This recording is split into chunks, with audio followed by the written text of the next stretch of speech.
Christians, we're better at doing charity than justice. And I remember feeling stung by that because as someone who thinks of himself as a follower of Christ, I view Christ as somebody who is a revolutionary, who challenged the power structures that were present in his day on behalf of the poor and vulnerable. And so I didn't like hearing that we're better at charity than we are at striving to achieve justice. But on reflection, I decided it's largely true. That we in our communities, in our congregational settings, as Christians, we spend an awful lot of time doing charitable works, feeding the poor, sheltering the homeless, and we spend proportionately much less advocating, agitating, working towards a more just world, fighting against those systems and structures which make our charitable work necessary. Okay? So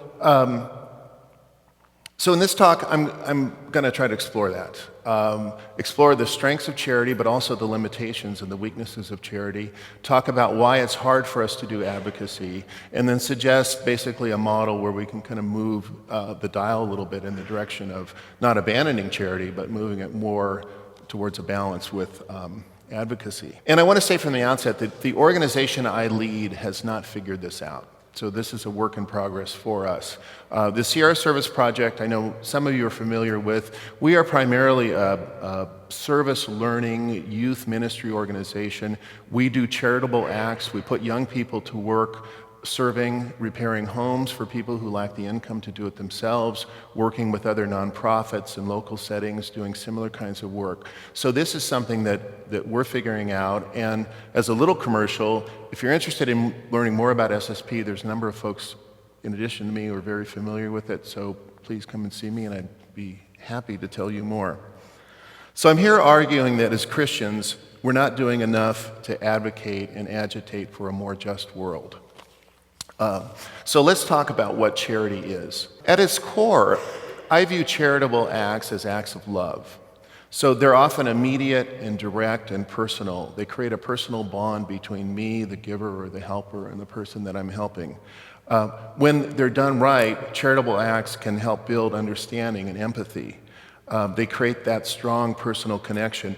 That's a really good thing. Charitable acts can create a desire in me to learn and to do more. They remove barriers of fear and understanding.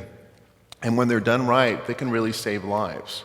So a well-run homeless services program, for example, not only will provide emergency housing for homeless families, but it will provide the other things that people need to transition from homelessness to a stable environment, like credit counseling or education, job skills, mental health services, whatever. Okay? So that's all good, but what's wrong with charity? And what can go wrong? Because there are a number of things that can go wrong and be wrong with charity. So charity, first of all, can be paternalistic. Charity can foster a mindset of paternalism. So it can come from and reinforce an attitude that I'm doing for you something that you're incapable of doing yourself. And that's a bad thing. That's disempowering. That's belittling. That robs people of dignity.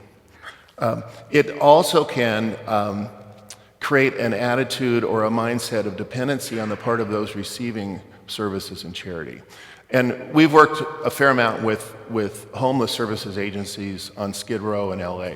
And one of the things that people who work with youth there say is it's a real problem with kids growing up in that environment because they've grown up to be dependent upon handouts, literally, for their survival. And they haven't had the experience of setting goals, striving, and achieving things on their own. So that's an issue.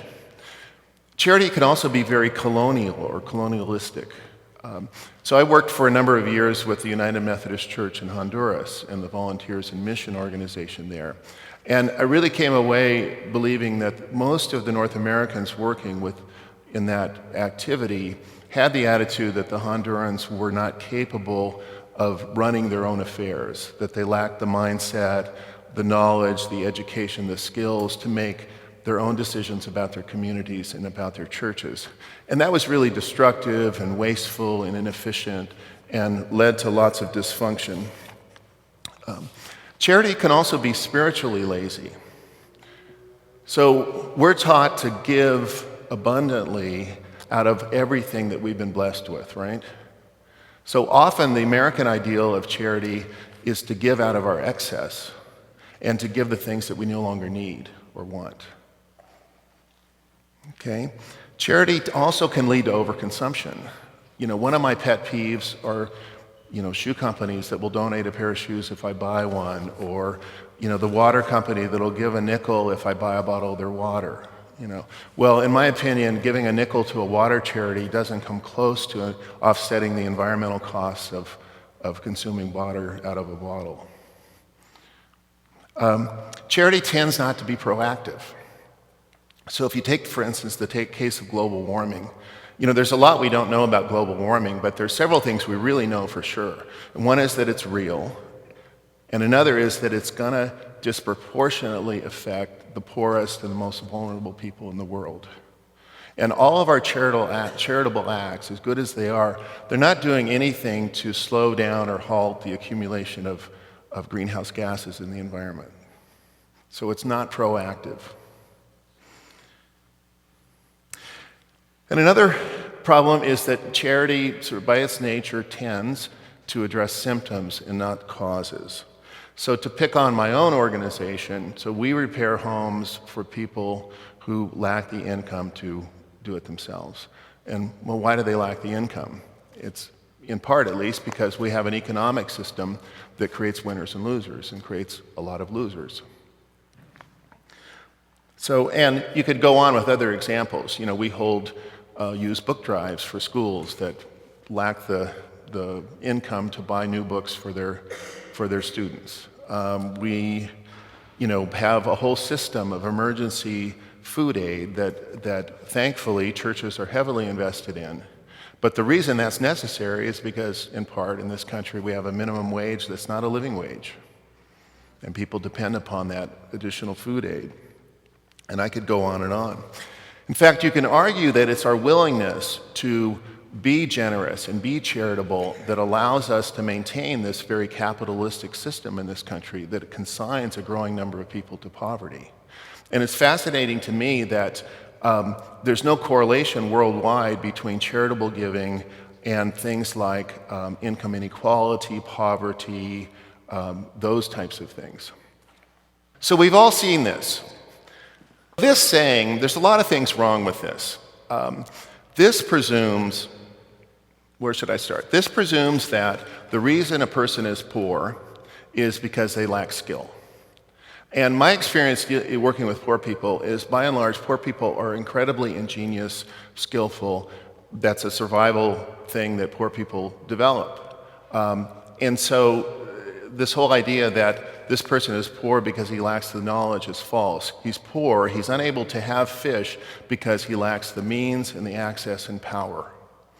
Okay, so to extend the analogy, he doesn't fish because he can't get a microloan to buy a fishing pole, or the lake has been overfished by a multinational corporation, or the water has been polluted and the fish have all died. So this is kind of epitomizes for me a bad way to look at charity, and I maintain we should shoot anybody who says this parables. You might not be able to get away with that in your churches. So my argument is that we need to train ourselves and our communities to be advocates, to be engaged in advocacy. So why is it difficult for us? What prevents us from doing more advocacy? And there are a number of things that make it difficult for us to turn our youth groups and our college groups and our congregations into more effective forces for advocacy, for making things here on earth as they are in heaven. That's our goal. So first of all, advocacy is really difficult. Okay, it's slow. It takes a lot of time and effort. It takes an ongoing commitment to engage on an issue. Failure is often as common an outcome as success when you're doing advocacy work. So it's tough. You don't get the immediate kinds of gratification and reward you do through a mission trip or a set of charitable acts. Secondly, advocacy is really controversial.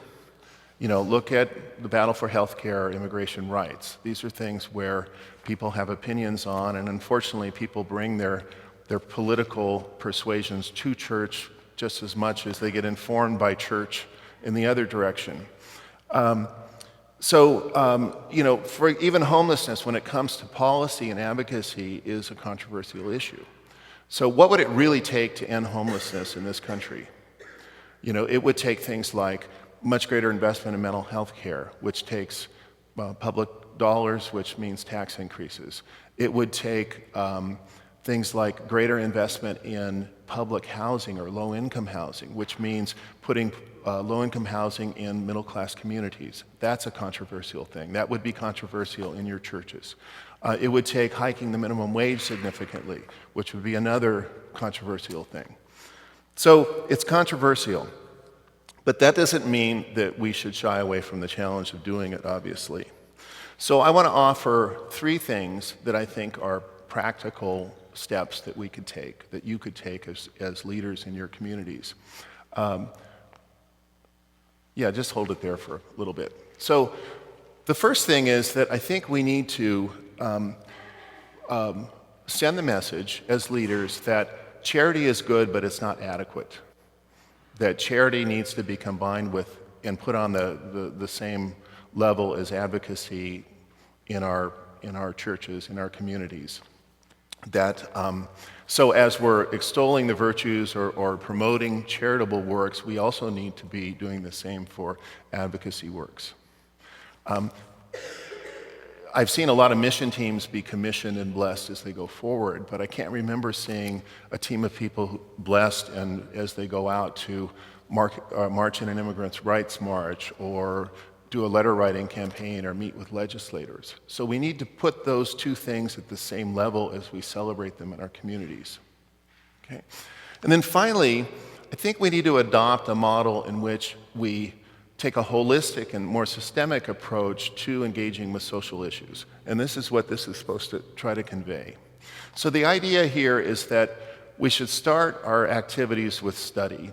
So the ideal model would be, and many churches have this, have groups of people who do some sort of charitable activity on a weekly or a monthly basis. So if they form into a study group that meets, that prays, that worships together, that studies scripture, and then engages and studies on these issues and educates themselves, then as they go out and serve, they're going to be better informed, they're going to use their service experience to better inform themselves on the study side of things, and that will inevitably, I believe, lead to engagement in advocacy. Okay? And I think there are lots of examples where people are doing this around our churches. So you want to go to the next one? So for example, there's a group of folks at my church that every month they go and they serve meals at a homeless shelter. With the right leadership, they could be brought together as a study group that talks about and understands the causes of homelessness, what is homelessness, why are people homeless, who is homeless in our communities. Then as they went and served, that would develop the passion and the heartfelt connection with that issue. That, I believe, would naturally lead to linking up with those advocacy groups that are doing things like advocating for better treatment for homeless people, for more investment in low-income housing, and all those things that could start to actually get people out of that situation. Next one, please. So the other example is many congregations send groups out to do domestic and international things like medical missions. And if we took the attitude that that is not a one-off event, but part of a process that involves studying about the conditions in a country, learning about the history, the background, the relationship with the United States, all those things that sort of form the cultural and the economic context in that country. And if we set the expectation that they would continue to do that and meet in that kind of community as they returned, then that group would be able to grow into a group that really engaged on issues like fair trade policies, international workers' rights, those things that create the conditions that exist in the countries that we're serving. So wrap this up. So I think charity is a great thing. It is a really good thing, and we should celebrate the fact that Americans and Christian churches in the U.S. do an awful lot of good things to ease the pain and suffering in the world through their charitable acts. But I think we need to recognize that it's not sufficient. It's not a sufficient response to our call as Christians to heal the world and to be Christ in the world. So I think as leaders in the church, it's up to us to challenge our communities to be charitable and to be giving, but be bold and courageous advocates for justice and fundamental social change. And I think we could do it. So thank you.